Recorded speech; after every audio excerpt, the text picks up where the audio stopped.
Well, while they're placing the podium, I'd like to introduce to many of you who do not know a lovely friend of mine and a friend of many of yours, Walt Kindergan, who's in our midst to open the word for us today. In the name of one God, Father, Son, and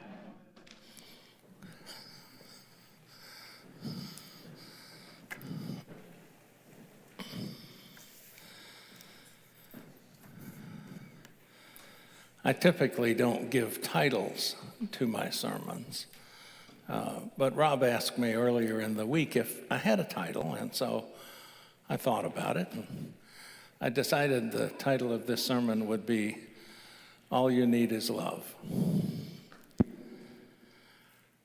Our gospel today seems to be about judgment, about how to discipline a member of the church who has sinned against you. But I think to interpret it that way might be misreading the text in its entire context. As an aside, most scholars are not sure whether this gospel really reflects Jesus' teaching or whether it's Matthew's attempt to deal with church dynamics in his day, perhaps 3 or 4 generations after the resurrection. Consider the context that this gospel is set in. The setting is in Capernaum in Galilee, and Jesus is talking to his disciples, giving instructions about various things. And in the verses right before this gospel, Jesus says to his disciples, "What do you think? If a shepherd has 100 sheep and one of them has gone astray, does he not leave the 99 on the mountains and go in search of the one that went astray? And if he finds it, truly I tell you, he rejoices over it more than the 99 that didn't go astray." And then in the verses that just follow this gospel, we would hear Peter asking Jesus, "Lord, if another member of the church sins against me, how often should I forgive? As many as 7 times?" And Jesus says, "Not 7 times, but I tell you 77 times. So our gospel story is clearly set between an illustration of God's compassion and concern for us, seeking us far and wide until he finds us and brings us home where all rejoice at our return to the fold. Between that and an illustration of unlimited forgiveness, forgiving as many times as it takes to achieve reconciliation with a neighbor, with a brother or sister who's also a beloved child of God. And so in today's gospel, Jesus tells his disciples, when it looks like all your efforts at reconciliation have failed, let that one be to you as a Gentile and a tax collector. And how does Jesus treat Gentiles and tax collectors? With hospitality and compassion and love. The instructions laid out in our gospel story emphasize the responsibility of the members of the church, not the leaders. And they don't emphasize penalties, they emphasize reconciliation. And remember, of course, even in our catechism in the Book of Common Prayer in the back, we're reminded our mission, our ministry is to do Christ's work of reconciliation in the world. Jesus tells us we must act with compassion, with perseverance, never giving up on our quest to seek reconciliation with our brothers and sisters, both inside the church and outside the church. You know, our beloved presiding Bishop Michael Curry loves to say, if it's not about love, it's not about God. And St. Paul tells us almost the same thing in his epistle. In his letter to the church in Rome, he says, lay aside the works of darkness and put on the armor of light. He's telling us clearly and simply that in all we do, we are to act with love. You'll remember St. Paul spent his early life as an ardent proponent of Jewish law. He said he was educated by the Rabbi Gamaliel, the renowned Jewish teacher of the law, and Paul said, I was zealous for God, and he persecuted those who were known as Christians for not adhering to the law. And then, of course, you remember on the road to Damascus one day, he had a conversion and literally saw the light. And so now in his letter to the Christians in Rome, he says, owe no one anything except to love one another. For the one who loves another has fulfilled the law. And he continues, the commandments, all of the commandments, are summed up in this word: love your neighbor as yourself.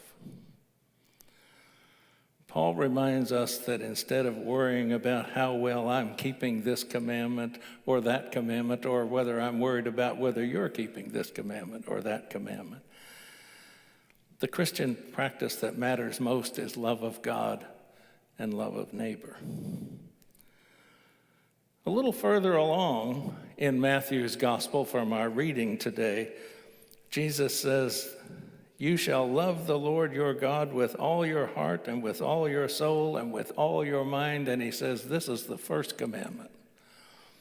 And the second is just like it. You shall love your neighbor as yourself.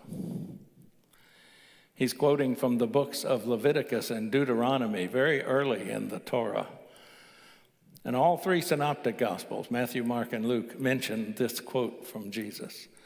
So Jesus makes it pretty clear that it's been biblical truth since the earliest scriptures that loving one's neighbor is integrally related to loving God.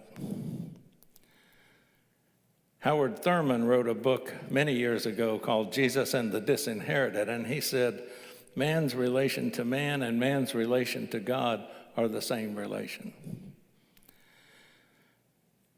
You remember we recently celebrated the anniversary of the 1963 March on Washington, where Martin Luther King made that famous I Have a Dream speech.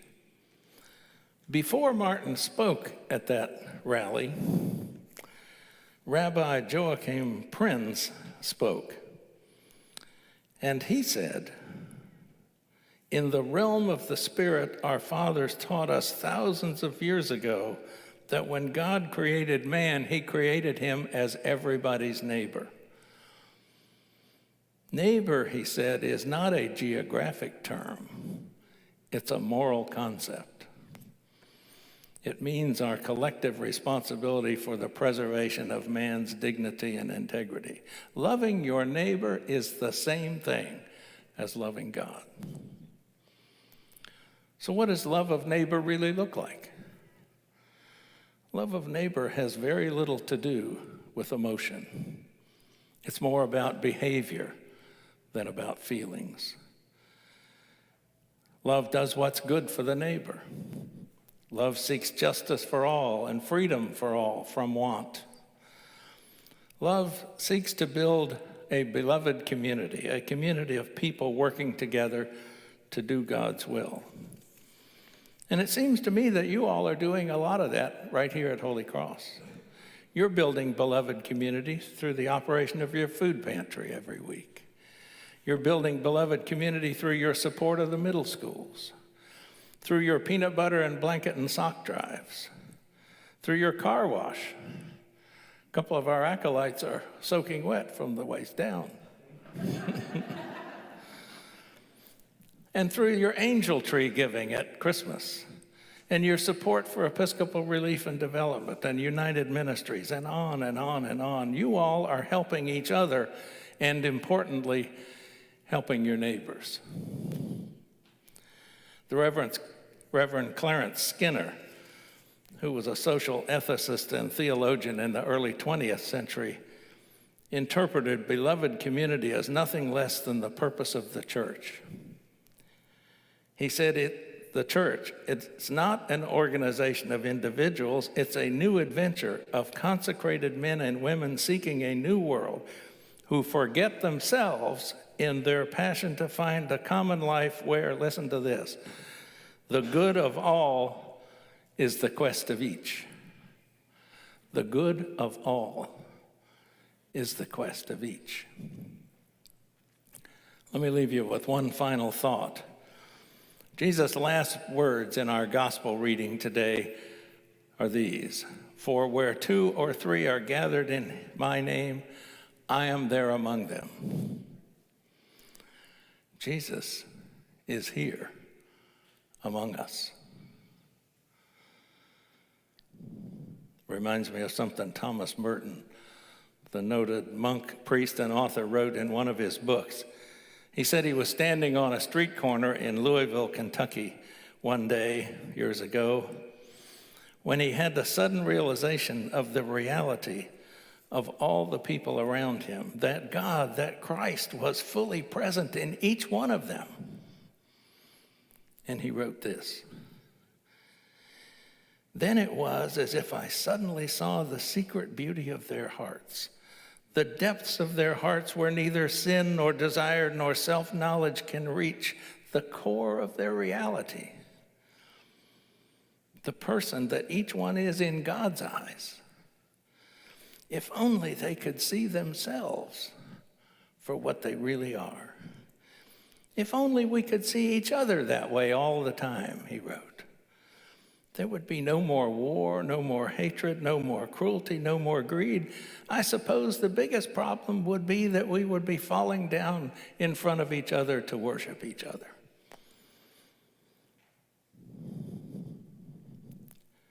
The more we study the scriptures, the more we learn about theology, the more we see God's presence among us, in those around us, and in God's wonderful creation, the more we realize that all you need is love.